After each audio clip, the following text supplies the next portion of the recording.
the BLS keys, so that was discussed as a fallback option anyways. Yeah, well, I mean, I'd like to no, fallback options are great, but planning for them as your primary is not the right way forward. That's all I'm saying. Yeah, so one of the gating items that I listed was precisely the preparation of a rollout plan. So we need to have the rollout plan needs to be checked. I mean, I think technically, Neil Ryan, you might be able to start linear Laos out of the box by setting parameters up appropriately. Okay. Well, over my dead body, but yes, go on. I was saying you might. no. It's necessarily a good move. Hi, Joe. Welcome. Hi, guys. Hi. Hi. Great. So I pasted the agenda into the chat as usual. If anyone has any items to add to the agenda, please let me know now. Main item on the agenda is going to be a discussion of linear Laos, the IOG plans. This is following up from the Harport Working Group meeting. So that should be an interesting discussion. As I was saying earlier, Jeff notified me a few minutes ago to say that he was unavailable.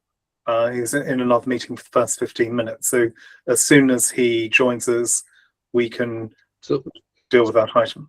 So the only other thing, I don't think it was on the agenda, but there was a sort of action on me of why didn't we reply to the other piece of input from them.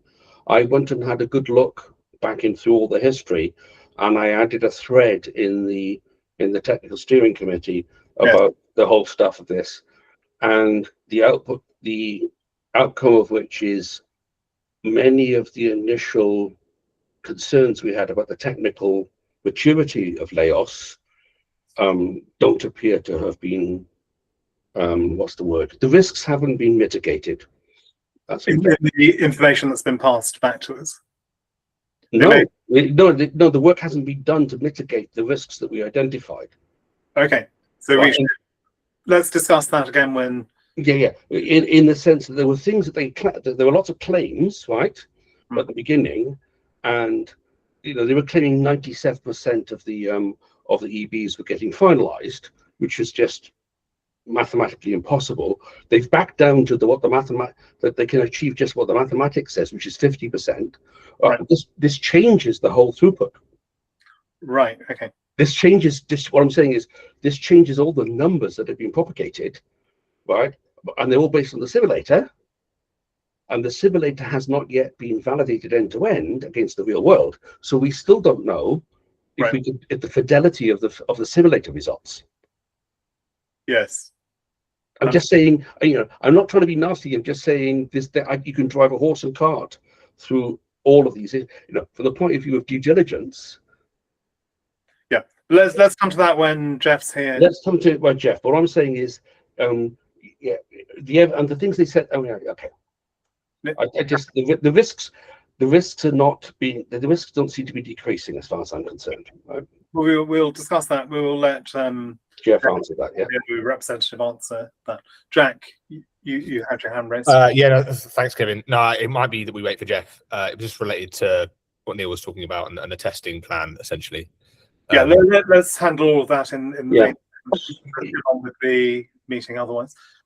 So welcome to the Technical Steering Committee meeting of the 29th of July 2026. First item on the agenda, as usual, are actions from previous meetings. So are we quorate? Can I just 2, 3, 4, 5. We are quorate. We have 6 voting members present out of the 9. Sure. May I just ask, since I see a DREP from Nigeria, a prominent one, I would say, Musa, so do you like to be a contributor for some reason? Because I need to make you a contributor in the meeting, if it needs be. No, okay, just listen. Okay. I must say, Bossy, as I said this last time, I prefer it when everyone is part of the meeting. It's easier for them to participate. Great. So technicalities. Let's proceed. Okay. Weekly meeting minutes from the last week. So action items. on me to pass high CPU usage reports from SPO Telegram channels to Van Rossum. On Van Rossum to Node engineering teams. So I did, and on the past epoch boundary, there was no observed issues with CPU usage right now. So first block was produced within 15 seconds or something like that. There still might end up being some additional investigation internally in the node team. So they are not dismissing it, but it seems that it's not happening again right now. Christian, okay, this was for you. So you were on the call, right? You shared the update in the chat there before you needed to drop. Yeah, it's done. Okay, this is prepared. Linear layoffs. Sorry, this AI stuff is killing me. Sometimes I miss this. Okay, Kevin and Neil review IO technical response. So you did something of that, Neil, right? Well, actually, Kevin did. He's got a visual graph, right? Okay. Right. So I think that's done, or it's going to be here, right? Okay.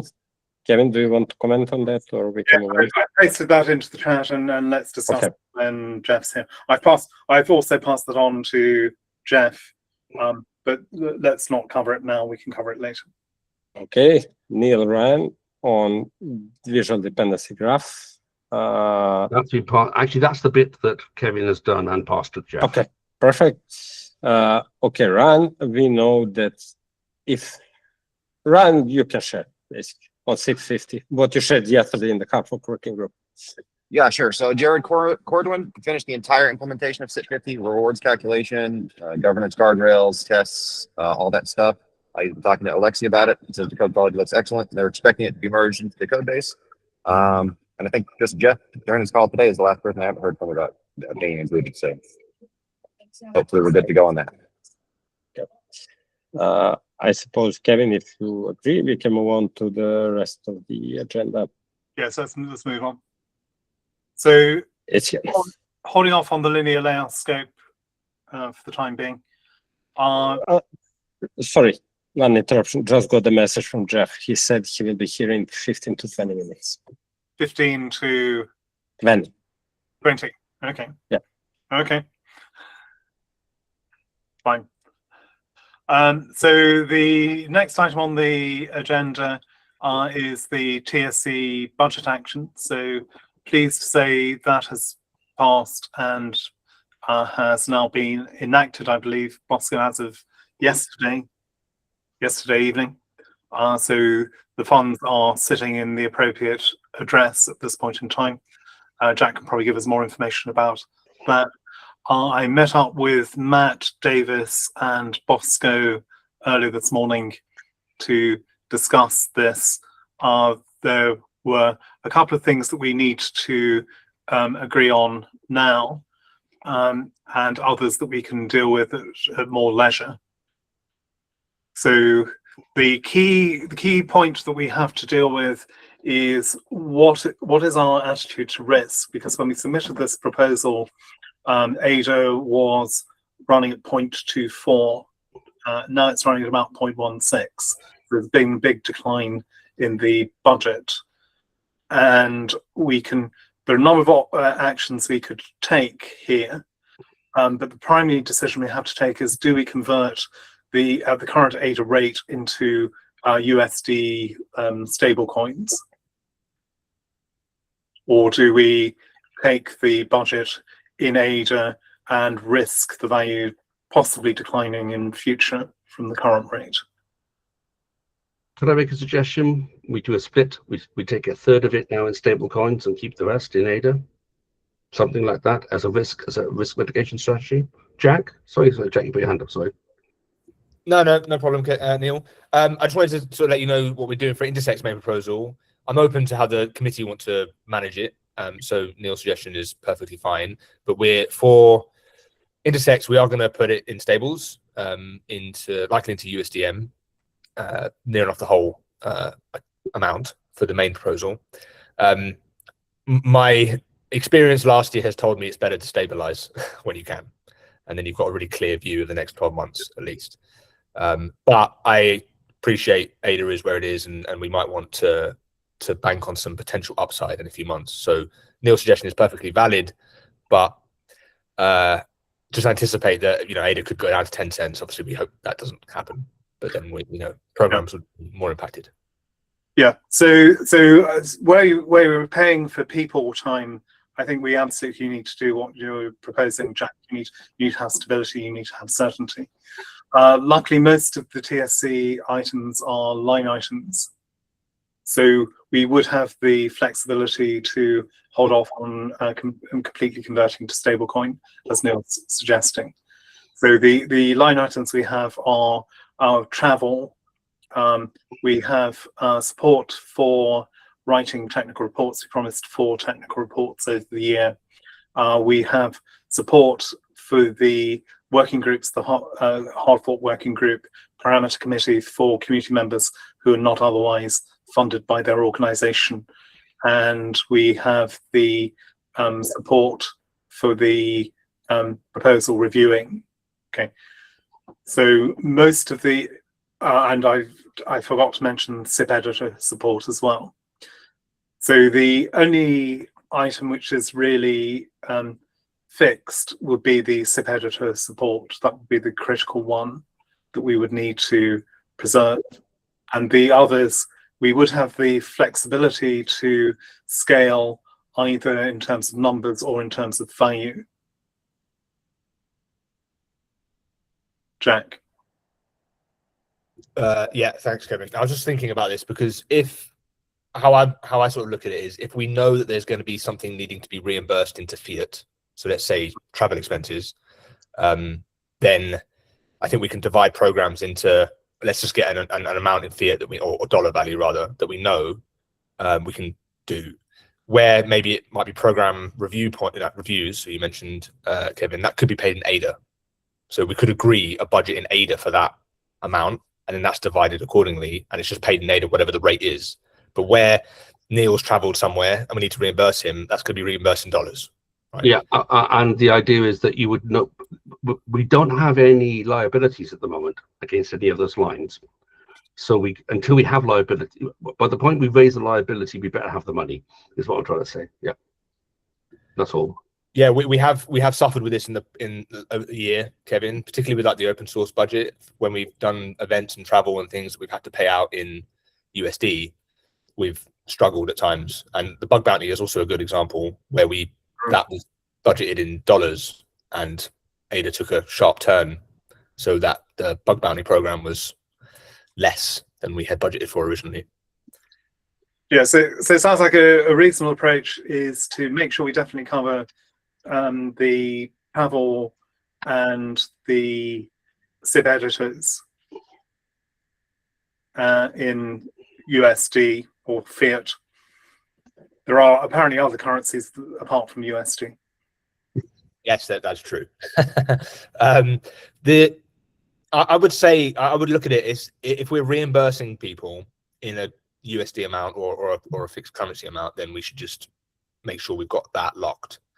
Where, I mean, SIP editors could be paid in ADA.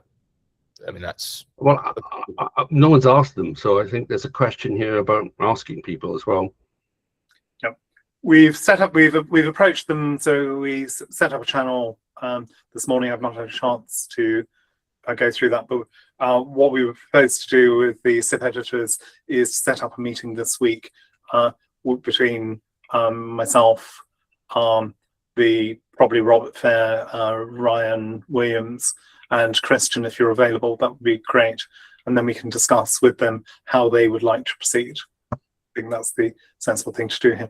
And we will also need to sort out operational procedures with them. So let's aim to do that, and Christian will add you to the Discord channel. And then there's always going to be, you know, have they been? You've got to KYC them, I assume, at someone. Yeah, if they're receiving amounts above some threshold level, $1,000. So I discussed this with Matt earlier. Yeah, and they need to be KYC'd. Small amounts, they don't need immediately to be KYC'd. So we can deal with that.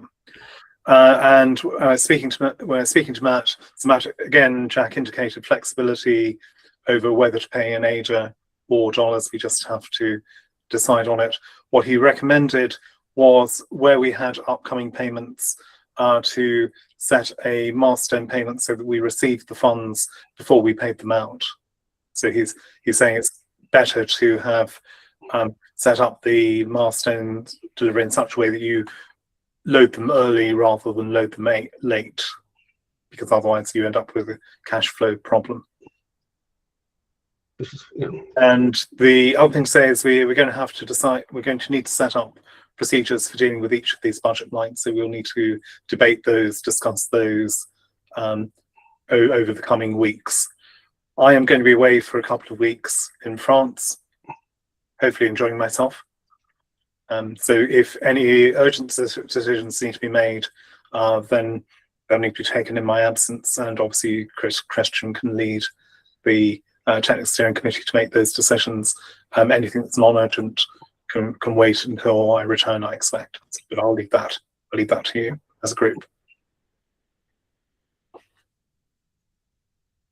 Great. I think that was everything we covered. That's a summary of everything we covered with Matt. Bostia, was there anything else that we need to make the committee aware of?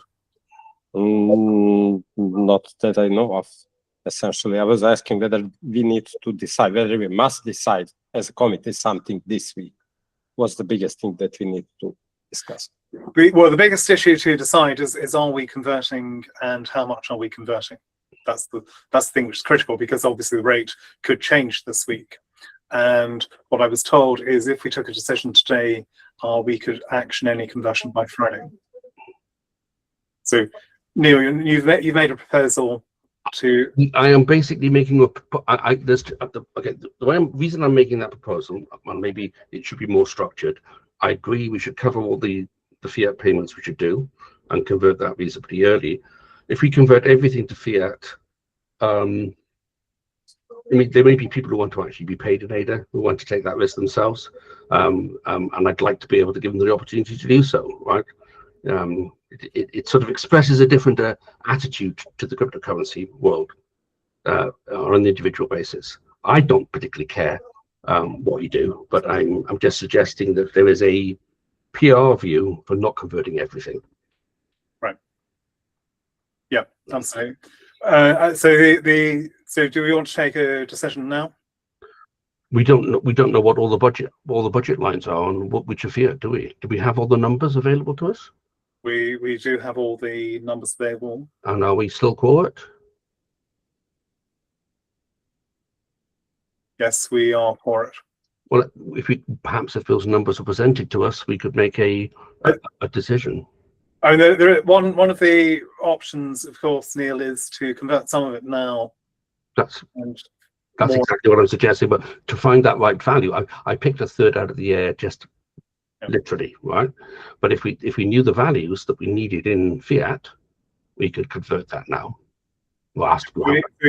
So fiat, Jack is saying, for travel. Well, travel, and you said SIP editors as well, Kevin. I imagine the SIP editors would prefer to be paid in fiat. I mean, SIP editor to me feels like an ADA, actually. I mean, they might prefer to be paid in USD, but it feels like something that we should encourage the use of ADA for SIP editors. I mean, in general, we should, right? But I think what we could do today on the work packages, Kevin, for the TSC budget, we could just agree that this initiative we're going to denominate in USD or in a stable, we're going to hedge it. And we don't necessarily need to go into, I don't want to split initiatives by a third or two-thirds. Okay, fine. That's okay. Right. So one initiative, so if it's travel and events, all USD. SIP editors, we agree. All ADA or all USD. We just do that now. We won't know the final numbers until we've done the conversion and whatever the market is when we've done the conversion. But we just agree in principle, this is USD, this is ADA, this is USD on those work packages. Great question. Yeah, experience from the OSC. I'd recommend you pay SIP editors or whoever it is, sell the ADA price, because there's always the chance it goes up. If you do the conversion now to USD, they get the lowest maximum possible. But for travel and events or contractors that have to be USD, do it that way. That's just how the OSC hedged a lot of this stuff. And I do agree with Jack's point too. Do conversions based on workstream packages makes things faster. Yeah. So then the review payments we could make in USD. The parameter committee half working group. We can. Sorry, I said USD, didn't I? I meant ADA. So the reviews we could reward in ADA. The half working group parameter committee we could reward in ADA. SIP editors will make a proposal to them that we reward in ADA, and that I think leaves the travel, which we're saying should be USD, and it leaves the reports, which probably sensibly are USD. Yes, because the reports are likely to be paid to people who are not necessarily, shall we say, ADA enthusiasts. Right? Correct. They might be going out. There might be people who are not directly in the ecosystem. Okay, so I think we've got a principle here, and that will allow us to do some conversion immediately, but to look for the ADA upside and to reward. So your proposal is that list, they will all be ADA except for reports and travel. Correct. Yes. And that is you are proposing that. I'm proposing that. Yes. I second that. The total amount I need to double check, but the total amount I think is $52,000. Yeah. I'm just saying I second that. So can we? I'm just trying to make sure because this is money. We have to be very, very procedurally tight for this. Okay. So we're going to need to be transparent on it. Yeah. So how do you want to take the vote, Kevin? So the proposal is we convert $52,000 worth of ADA at current rate, and that means we will need to then amortize the budget. So we've got a choice here. We can either take $52,000, which is what we said in the proposal, or we can scale it down by the change in ADA rate. But that is quite possibly going to leave us tight. Jack? Yeah, no, thanks. I know we're discussing it, so I appreciate we're getting the ideas together. I think the best thing for documentation is a quick one-pager on what we're approving today with the numbers on it. So there's just a good document flow of that. Boschko and Tex have got experience, particularly Tex has got experience doing this with open source. So I think between Boschko and Tex, we can get a one-pager on what we've suggested here. Kevin, we can bring that back as an async approval, and I can sort of sign it off and then go, right, the committee have agreed, this is the structure, it's on paper. It should be a one-pager, it should be pretty quick. Yeah, so I'm proposing to convert $52,000 at the current ADA rate to cover the travel budget and to cover the technical report budget for the year. So let's get that written down as a piece of paper so we can see what's left over, put it up for async vote. It would be nice that those people who haven't turned up today get the vote as well, because it is money as opposed to people, not turning up to the meeting. Absolutely. So, but I think the question for people who are present in the meeting is: does anyone object to that? So please give us a thumbs down if you object. And this is for TSC members. This is for TSC voting members. Yes. So I'm not seeing anyone who is not in agreement with that process. So we'll take the vote async on that, but that's how we'll proceed. Great. Let's move forward. Min pool cost reduction. Please. Wait, we have Jeff Okay. on the call if you want to jump on that topic. Let's go to Jeff. Hi, Jeff. Welcome to the TSC meeting. Hi, everyone. And you are the main star for today. So we will allocate as much of the meeting as we can to discussing linear layoffs with you.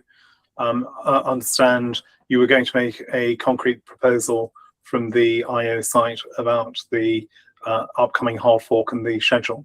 So I've shared in the channel in the Slack chat, in the messages, the evaluation that I did with Claude of the hard fork schedule. So what are the main events in the hard fork?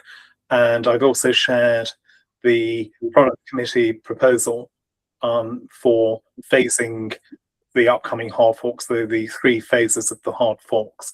But I think you're going to present something different to us, Jeff, correct? Well, it's the project planning timeline for Laos and the delivery of mainnet Laos. The project plan that we've put together within IOG is what I was going to run through with you. I do want to share the screen. Feel free. Yeah, let me just try and get that up on screen in a second or so. And then we've got some feedback on, so Neil would like to make some feedback on the issues that we've raised, and we'll try to resolve that as well, Jeff. Yeah, so actually that's probably the first thing to talk about. So I have just sent the response document, or the response document has been sent to you guys with the questions. I know it was only sent like an hour ago, so I appreciate no one's had time to reflect on it right now, but for the interests of reception, have you received it? I've seen the message from Sebastian sharing the document. If that's the thing. All right, good. No, that's all right. It should have most of the answers, and there's a number of appendices in there as well with some fairly long texts in there to go through, but hopefully that gives you up. What we'd like to suggest, in the interests actually of supporting the timeline, is that we keep that document as a proactive working document between us, where you guys as the TSC can put your questions in, and then we can structure responses to that and then provide appendices where necessary to back up some of those steers. Is that agreeable to yourselves? Yep, happy to agree with that. Yeah, well, I mean, let's read it. I mean, Potem, let's read it first, okay? Yeah, but yes, in principle, yes. Okay, no, that's cool. Thank you. That's really great. So unfortunately, my account is playing up at IOG, so I do apologize. There we go. I think this is the right dashboard, but I'm not 100% sure. Give me a second there. There's project timeline. Jeff, can you just clarify what this timeline, what the end point of this timeline is? What it actually is, right? Yeah. So what's the end point of the timeline?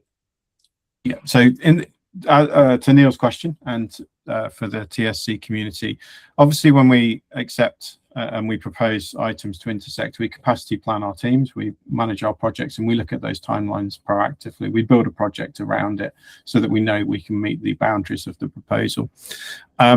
With the Laos proposal, we built our boundary around delivering Laos within 2026. So that's what we've capacity managed the team to, and that's what we've built our project plan around and our delivery plan around. So the different delivery plan, we have a high confidence, a medium confidence, and a low confidence plan. We always keep 3 plans because we never know, things do move within the technology realm. I think we're all old enough and ugly enough, and we've been in technology long enough to have seen the projects that have slipped, have failed, have bitten us in a way we didn't expect, and done that. So having a bit of movement in a project is always a good thing, and I always go with the rule of 3 because I'm ex-military.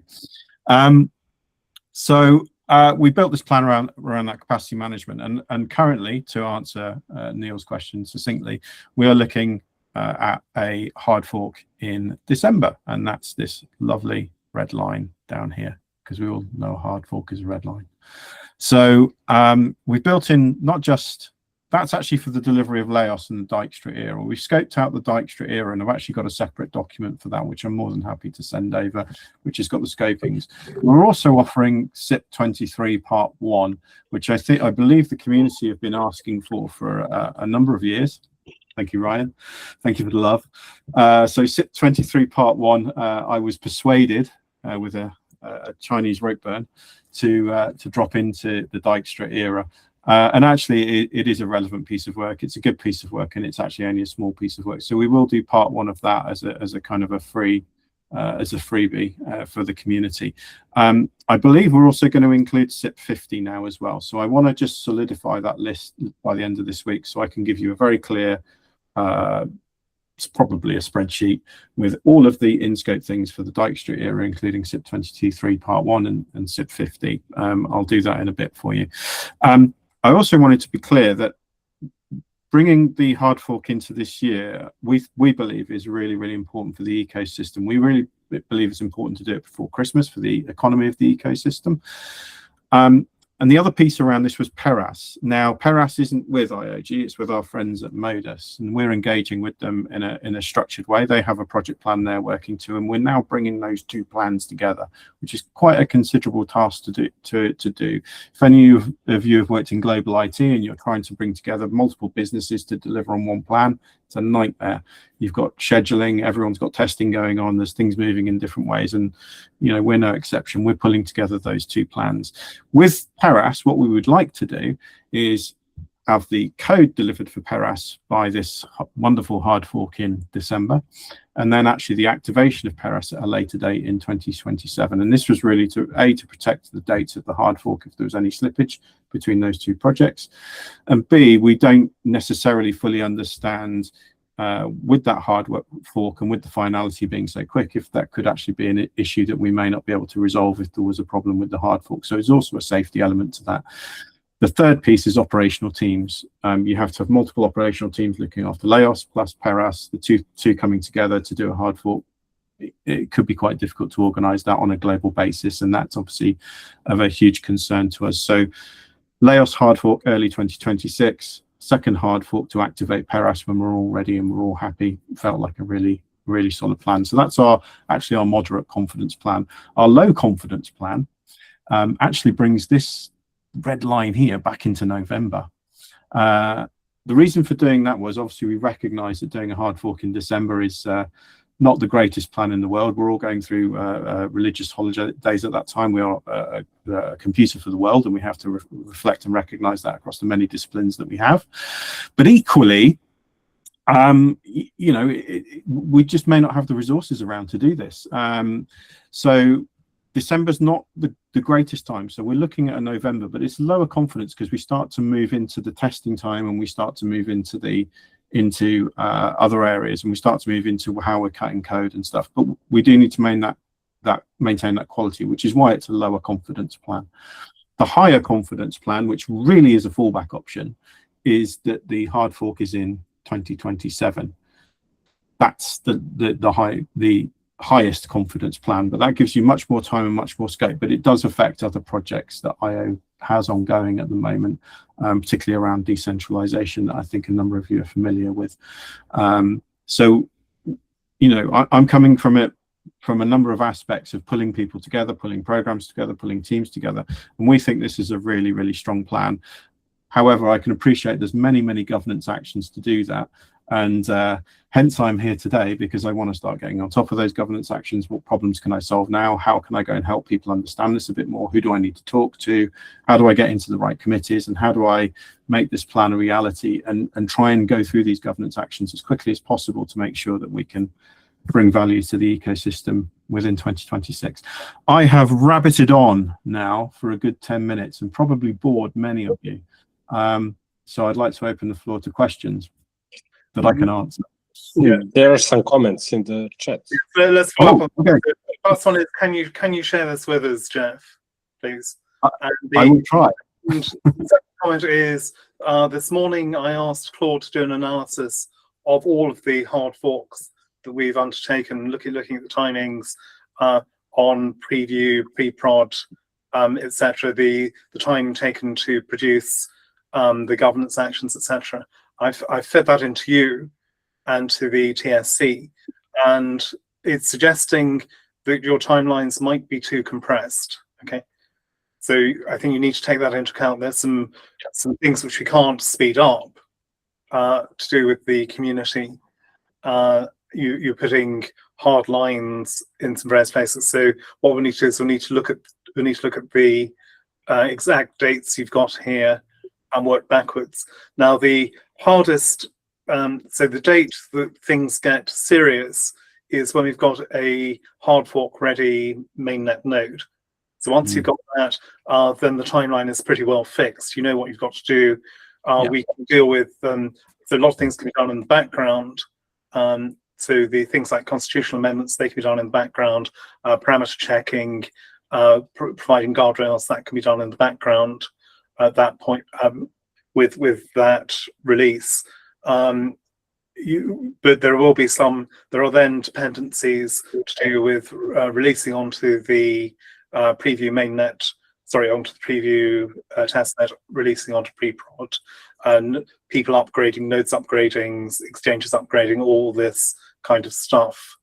And one of the things which will be essential is to calibrate the benchmarking, and you can only do that on a production or close to production node. Okay, so that may be something that you're not including in your plan here. You can overlap it with preview, but it means that if issues are discovered, you may have to go back and fix them. Okay. Yeah, I mean this is the plan you're seeing here actually does include all of that, but it also includes a perfect world where we don't get any issues, right? I can't account for that. I can't account for slippage because of bugs, because of those issues. You know, this is why we built the 3 plans of low confidence, medium confidence, and high confidence. And this is why we split the public testnet into phases as well, so that we know we can bridge each of those phases. We can only get to the next phase once we've actually had completion on that phase. We are actually offering SPO incentives at the moment, or we're trying to work through that at the moment, so that we actually cover SPO's initial setup costs. There is some work going on in the background. I won't go into too much detail here because people can come and talk to me later about it. But that's, again, that incentive plan could be really important for a number of SPOs to come along and work with us, understand Laos, be part of it. I think there's actually another piece here that's really important for the ecosystem, is actually energy as well. Having a major delivery like Laos, you know, it's been talked about for so many years, but actually having it in the ecosystem could bring an awful lot of energy. And this is one of the other reasons I'm really, really keen to bring it into 2026, is I think it could just re-energize people. It could re-energize the ecosystem, and it could start, people could start to really lift their heads a little bit more. I get the sense that people's heads are down right now. So I kind of get a lot of energy from this. Jack's going to tell me I'm wrong. No, not at all. Actually, we saw a bit of an uplift actually with the Van Rossum, but I think people were expecting that to be Laos, right? There was a bit of on the media at least, because they weren't up to date on that. But yeah, I do agree. It's a bit of a bump, and it's something that we should be shooting for sure. I mean, we need to do it. My question though, Jeff, is I guess I'm getting a bit confused, which is fine because that's why we're here talking about it. When I look at the phased approach that I've seen from Sam's document, which I linked earlier, but I can share again in the chat. We talked about a sort of, I guess, a foundation phase 1, which would be this year. That would include nested transactions. It wouldn't include Laos until Q1, and there would be 3 essentially: 1 major hard fork for the new ledger era, and then 2 intra eras following that. Is that, I'm not seeing that on the plan here. I'm seeing 2 hard forks on the plan, which is better than 3, because I think 3 is, we can't do 3 in between 6 to 9 months. That's nuts, really, for anyone to be managing, and all of the impact downstream. So 2 is good, and I agree with Paras being separate because of the different this ledger and consensus. So splitting them up makes sense for attribution and all of that. My question is though, what I need a sort of single source of truth. Maybe this is what it is, Jeff, what you're sharing here, which makes sense. Yeah. And if we can agree as the TSC that we use this as the source of truth for what IO are proposing as the rollout, or not, or if we can challenge it. I can see Neil's hands raised, which is totally fine. But yeah, I want us to get to one place that we are all agreeing on. This is the anchor for the rollout, and we're not going to deviate unless obviously we need to deviate on the actual plan itself, but not that we've got another plan. Yeah. So what we think we need, Jeff, is a clear definition of exactly what scope you're proposing, as opposed to what has been proposed by the product committee. One of the things which is incredibly important is that the first era, the Dijkstra era, has to include support for all of the parameters that are going to be rolled out in subsequent intra-era hard forks, okay, including Paras. So if we don't have them available in Dijkstra, we're going to have to introduce another era to add those parameters in. Yeah, I completely understand that. Just Neil, you had your hand up. I was going to say, right, as a point of view of a single source of truth, Kevin, could you put up the timeline of the Van Rossum hard fork, please? Right, I'm trying to. Maybe Bosco can share it. maybe Bosco could share it, right? I'm trying to instill some, this is what the reality has been. Why do you feel that this reality will not apply for this form? Because basically, this reality is not us, the TSC, imposing it. It is basically the rest of the people in the ecosystem imposing this, right? And that timeline starts from the point when the system is on mainnet, where basically you actually have a binary that could actually run the hard fork, run the new system. Okay. So I just saying, Bosco, could you share that thing? Because it says we did the last one in 150 something days from the date that the software is ready. And you're telling me the software isn't actually ready yet. No, which is why I'm getting on top of the governance actions right now and coming to talk to people right now about the plan. Because this is part of the thing. We did an amazing job, right? And kudos to the team and everybody here to get through the Van Rossum hard fork. It was super smooth. I happened to be in Cornwall at the time on the side of a beach on a call, expecting to suddenly have to stand up and be at my computer coding, and it was a beautiful moment. That first block was produced. It was kind of okay. This is Jeff. I'm sorry. That's nice rhetoric. I'm talking about reality. Could you share the Bosco? Bosco, could you share it? Okay, I'm going to share. Right. What I'm trying to say here is the reality has been, this is always what it has taken, right? There's the timeline. Actually, in some ways, that's okay. The one within the. Could you share the link I produced earlier? Okay. The one I circulated. It's in the conversation we had on the TSC, right? And Jack, what I'm trying to do here is insert realism into the process, right? Because the realism here is people like exchanges are one of our longest time scales, and every time you make a change of binary to those people, right, they will take 3 to 6 months to make a change, right? So this is the Van Rossum hard fork, and it took 156 days to ship.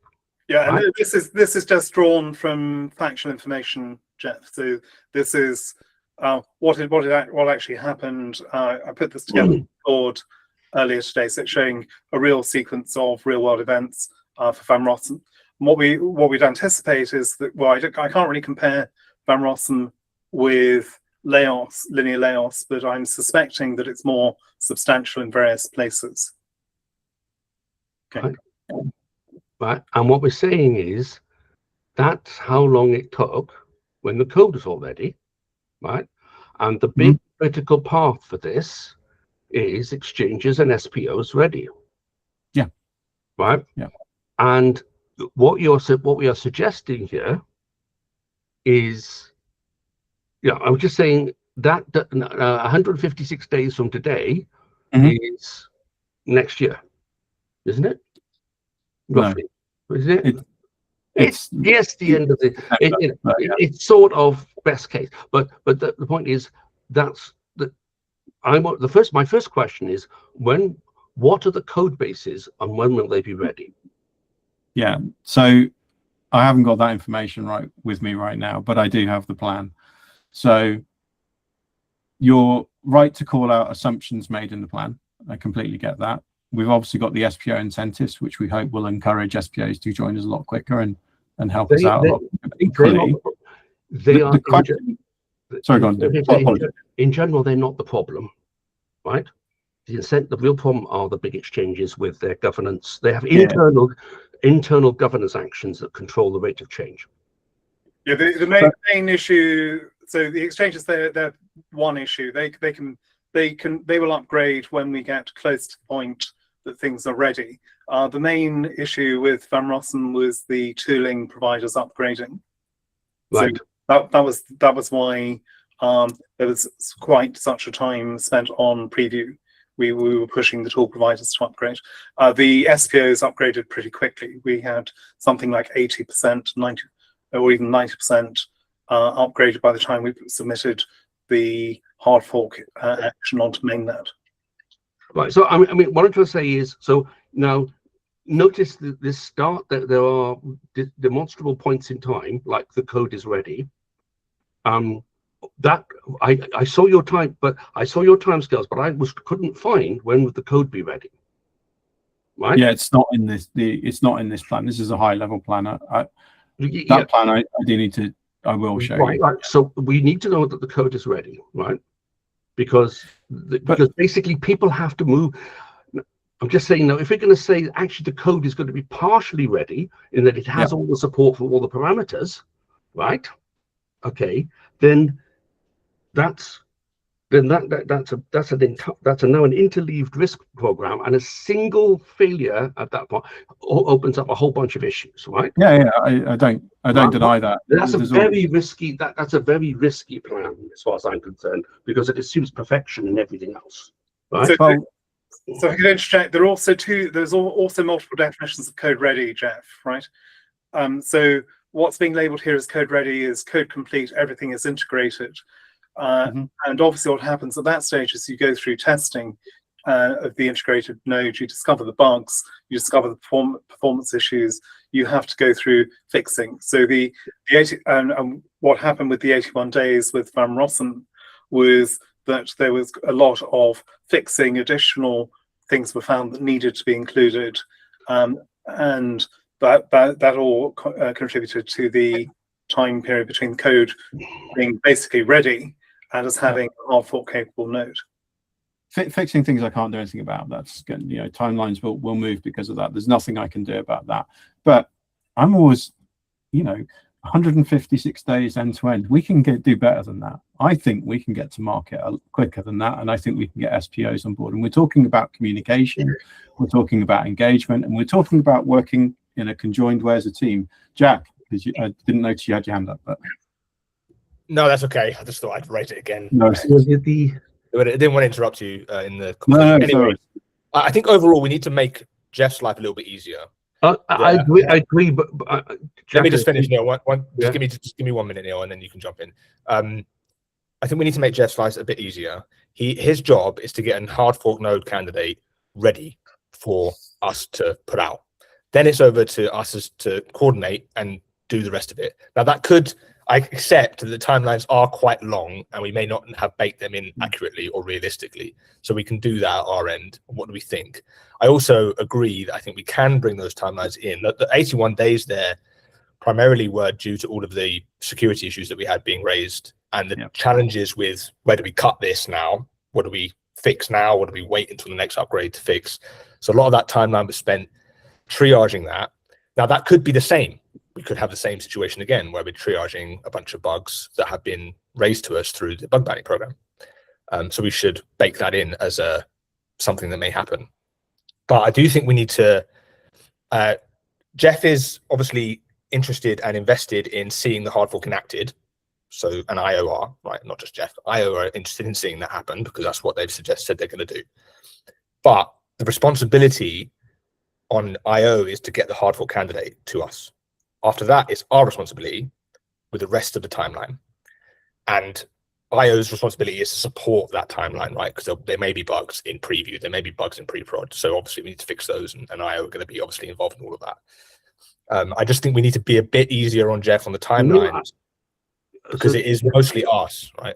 No, but the point is, it is the fact that what's missing here is when the hard fork candidate exists, a workable hard fork candidate, right?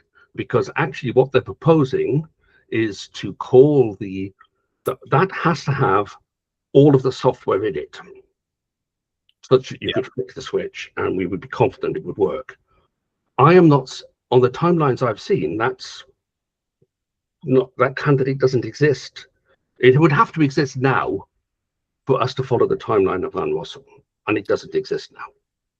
You would need an integrated version of the node if you were following the same timeline. The hard fork candidate, Jeff, you need about 2.5 months ahead of the hard fork itself. So we're expecting the Dijkstra era components within the next couple of weeks. So I'm confident we'll have a hard fork candidate within the timescales that we need. And Jack's absolutely right. The last hard fork, yes, we had a number of factors that took us in a different route. The learning we're taking away from that is to be far more engaged with the SPOs and obviously the incentive program that we're doing that. Equally, you do need to take into account we are now working 22 hours a day on this. So we're not quite 24 hours, 24/7, but we are 22 by about 6 right now. And we have AI capability. That's awesome, right? So there's a lot of accelerators there. And we should be pulling that not only into how we produce code, so that I do, as Jack has very kindly pointed out, I produce a hard fork candidate that we're all can be proud of, and it's a good thing. But equally, we can compress that process down, right? There are certain governances we can't, and I completely get with that. And there are factors outside of my control I can't control, but I will work to 2026. I think it's the right thing to do. If I miss it, I'm sorry, I missed it. But that's where I want to go, because I really believe that we saw the bump after Van Rossum up to 18, I think it was, Jack. Please, I think it was 18. So I think we should. Yeah, I think we go on this then. So I think we should work backwards, as what Kevin was mentioning as well. So when you're a bit more confident, Jeff, I appreciate you haven't got the dates to hand, and we'll have probably in a few days or a week on when you think a hard fork candidate will be ready, what you're shooting for at IO. Once you confirm that to us, we can then average out what do we think it's going to take to get this enacted on mainnet. Maybe that's 60 days, maybe that's 120 days. And then we map that, and then that's what we go back and suggest with, and we can look at how do we optimize that readiness part, right? Because you've done your job with the hard fork candidate. Now, if the candidate slips, which is totally fine, then obviously it slips on the back end of that.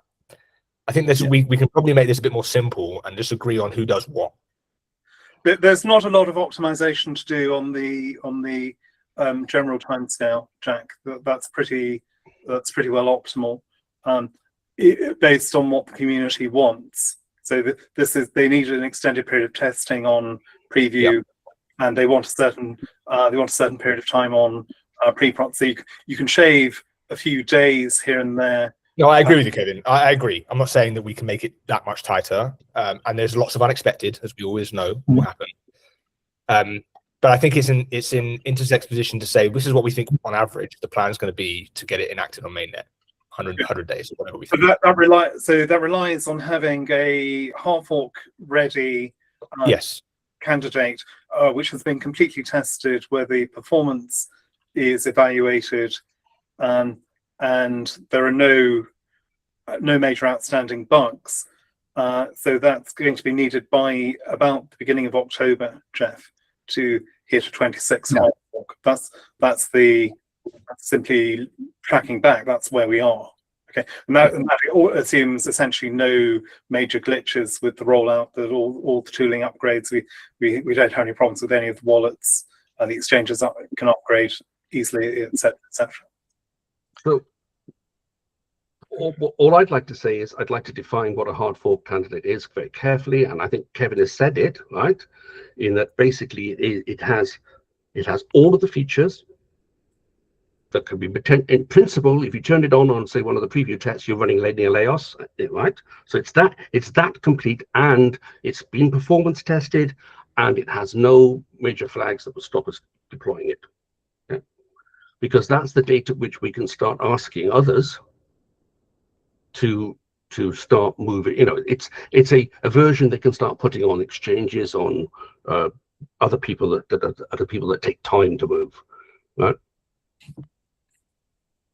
Yeah, I think that's part of the course, Neil, right? I mean, but I'm saying but Jack, the thing that has been proposed is sort of a dual phase process where the parameters are in one and the code is in the other, right? What we are saying here is this is a single phase, in the sense that the hard fork candidate has all the parameters, all the code, and is operationally sound, which is when we start, which is when the clock starts on us, on it. Okay? Yeah. That makes sense to me. Yeah. And obviously, from a TSC perspective, Jeff, we want this to be delivered. We want it to be delivered quickly and efficiently to the community. But of course, we have to make sure that it's delivered safely and soundly. Yeah, no, absolutely.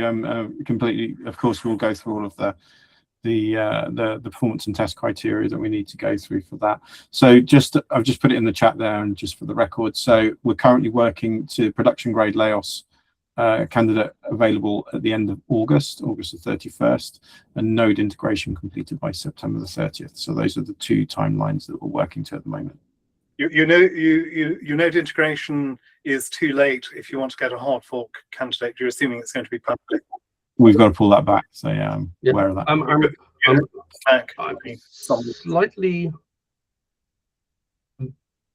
Have you not done any unit and subsystem integration so far? Then when does the unit? Are you telling me that you are going to integrate all of the Laos upgrades with the standard node between August the 31st and getting working by September in 1 month? Is that what you're saying? You haven't done any trial integration. We have, yeah, because we've got it running on testnet at the moment. So we have, but it's not full. It's not fully complete. All right. So this is what you've got running on test is not a fully complete. No, there's simulation and elements in there. Okay, because the simulation elements are the ones that I have a large concern about. Yeah. Right?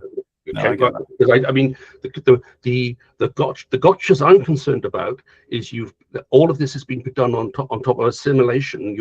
You're extrapolating simulation results, and I can't find any end-to-end validation of those simulation results anywhere. Right? Okay. Right, because they have, as far as I can tell, as of today, it hadn't been done. I sent some stuff to look at for it, right? So that's what I would, and if you get that data, I'll buy you a beer, right? Right, I don't want any beer in return because I couldn't drink enough of them from everybody, right? What I'm trying to say is that I think that you can set that as a target. We'll work with it, but actually, I think we need to it would be really good if it can't make that target. Yeah. Or that target becomes at risk, let's put it that way, right? That we see those risks happening so that we can adjust the timelines of all the stuff that we have to do, right? Yeah. With that in place, we can now start talking about how, because as I agree with Jack, you cannot be on the hook for how long the community takes to roll this stuff out. That's not what we don't want to do that. But that's always been the problem, is the code has taken 3, 4, 5, 6 months. Right. And then we've got to sort out a whole bunch of processes of how we actually turn it on once we've got it in the code anyway, right? It's going to take time, right? There's a lot of work to go through, but as we've walked through here, we're the clarity. The only source of truth plan is via me and Daniel Catalayud, who's the actual project manager for it. And I'll try and share that link with you. We've got for the plan so you can see it. I'll go and get some of the lower level details today, and I'll obviously share that with you. But I would like to think that we're all shooting together for 2026. We know there's risks, but I'm a believer in energy, and I really think we can pull back those hard fork times for the reason we've discussed, and I believe we can do it.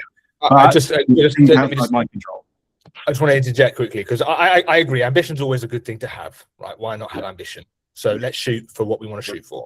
I just want to make a note. It's now top of the hour, and I just want to summarize actions, Kevin, if that's possible. So what do we need from Jeff over the next couple of days, and what do we need to do at our end? Yeah.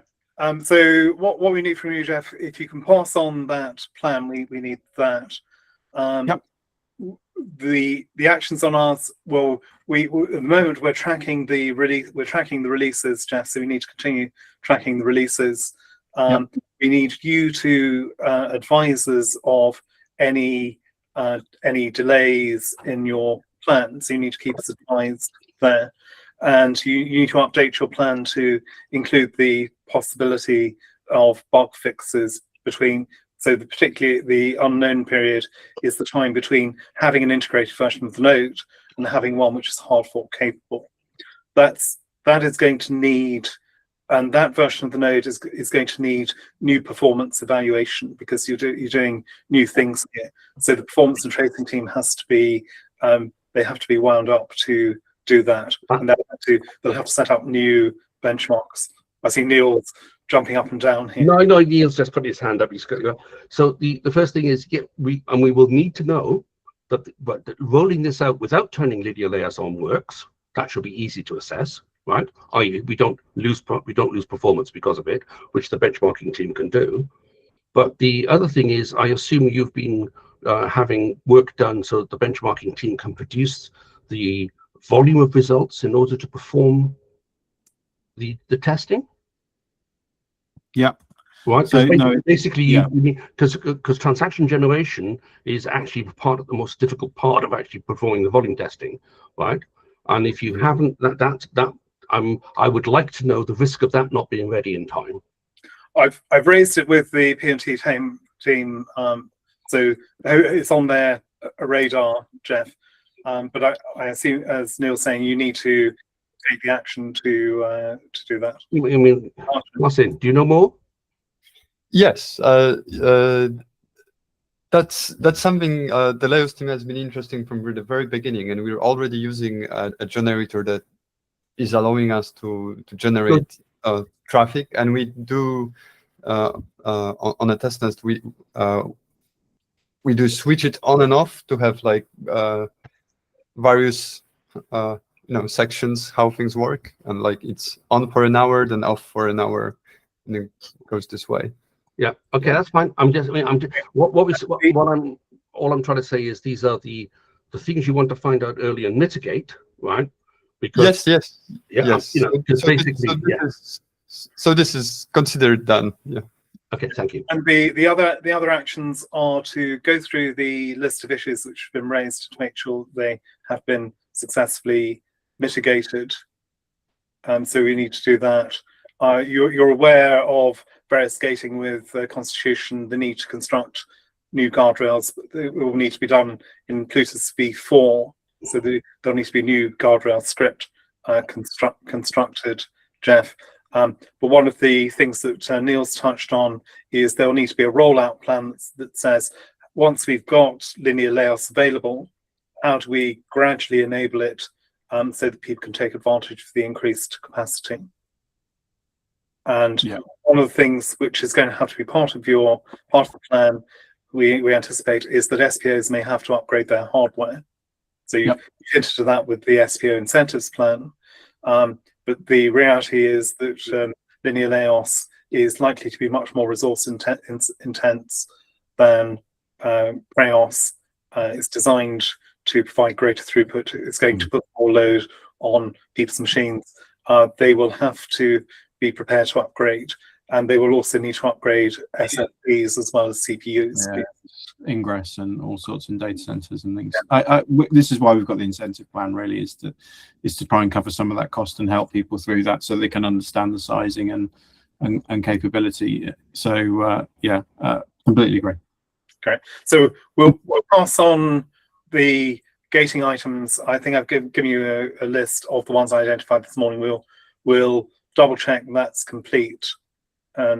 We've passed on to you the timeline, so you've got, what happened, and we've not gone in detail through the timelines that I've given you, but these were analysed across all of the hard forks that have been done. So the times which have been projected are their realistic times, Jeff, based on what we've experienced in the past. But obviously, things can be different in a particular situation, as we were saying. So you might roll the dice, you might get lucky at every point. You never know. Always aim for it and see where we go. But like I say, I do firmly believe we can be a lot quicker on the hard fork for the reasons given, and I think we can get a release candidate out for pretty quickly, hopefully pretty soon, that we can start to actually test and give you those results on and start to work. We'll work through most of the questions here through Bosco and the hard fork working group, and we can take some of the pieces out of that, and hopefully having the shared document where you can share your Q&A with us and we can share some analysis and results with you, that gives us a bit of a faster way of working as well. This is what it is what are the things we can optimize right now between us that creates that communication and creates that energy with the SPOs and gives you the information you need to make decisions quickly as a team. Anything you see delayed, just call me straight away and I'll deal with it. Great. I think the other action is we have to resolve this conflict with the product committee. So we need to make sure that we've got a single plan there that's consistent and agreed.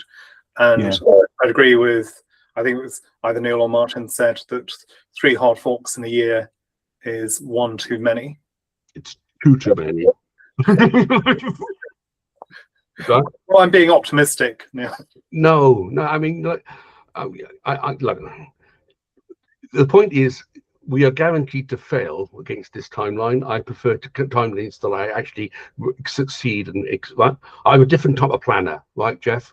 Right. I do not assume that the angels on high are on my side, because actually life isn't that way, right? And what I'm trying to say is the real problem is that we need a realistic time plan. Because is Jack still on the call? Has he gone? Because basically the problem is credibility and the loss of it when we don't make the timelines. And you can get away with credibility if you've done sensible things, and I don't know, an asteroid falls on the data center, you can get away with that. When you have done stupid things and they mature, that's not a credible action. That's what I'm worried about. Yeah. The other thing we're going to have to address, Jeff, is that there's a lot of community desire for particular things, particular items, features being implemented, and we're going to have to make sure that at least Dijkstra includes the relevant parameters, so these features can be implemented and integrated in due course. Well, for a sensible subset of the. Well, so there's going to be some hard negotiation between people at that point, right? Because parameters are not cheap to incorporate into the system. They change all, you know. They're not cheap, but if you're setting up the system to add parameters, adding more parameters is it's easier. It's easier to open up the box once. I get that. Yeah. Rather than having to two or three times. You can only do this when you get to an era. I think just to clarify one point. So the plan is realistic based on what we know right now, right? And what we know right now is we don't have really many problems to solve. We've got a few things that we know we can solve that we're just working through, right? But we're not seeing any massive bugs. We're not seeing any major blockers. When we see major blockers, that's when we'll start to look at that plan, and we'll start to look at where does it move, what slips, what can we deal with, and how does it go together. So I actually do think the plan is a plan of realism, and we can't be building plans just over 2-year periods, because it just doesn't make sense. It doesn't really, it kind of creates you lose purpose. I get that, but the point is, it's this issue, that if on that plan there will be some waypoints, right? Like this will be working, that will be working, right? If those are made visible and you succeed with them, that builds confidence in the plan, right? Yeah. Right. All I'm saying is, right. But the idea is, it will be beamed down from the satellite spaceship on the 30th of September is not one that's actually it's that credibility question, right? Great. I'm going to hold you to beer. So anyway, please, I pay my beer debts seriously. That's good. Look, please stay in touch with me. The only plan that counts is the one we're planned to, which is via me. So no other plan is in scope. We're not capacity managed to it, and we're not running it. It is just this plan. So if you've got any questions on that, I will try and share the links with you as you've suggested, and look forward to working with you in the hard fork working group and working through these processes. Yeah. We've got a call this evening, Jeff, with the product committee to discuss the scope items. Yeah. Great. Cool. Okay, I'm going to propose that we cut the rest of the agenda. We shift it to next week. Thank you, Jeff. Good discussion. We'll go back with the action items. Kevin, do you want to cover the parameter update, perhaps? No, we can do that out of band. Okay, that's asking. Good. And I will hand over to Christian for the next 2 weeks, since I will not be. I'll be away on holiday for the next 2 weeks. So thank you in advance, Christian, for organising the meeting. Thank you very much, and talk to you all again very shortly. Take care, everyone.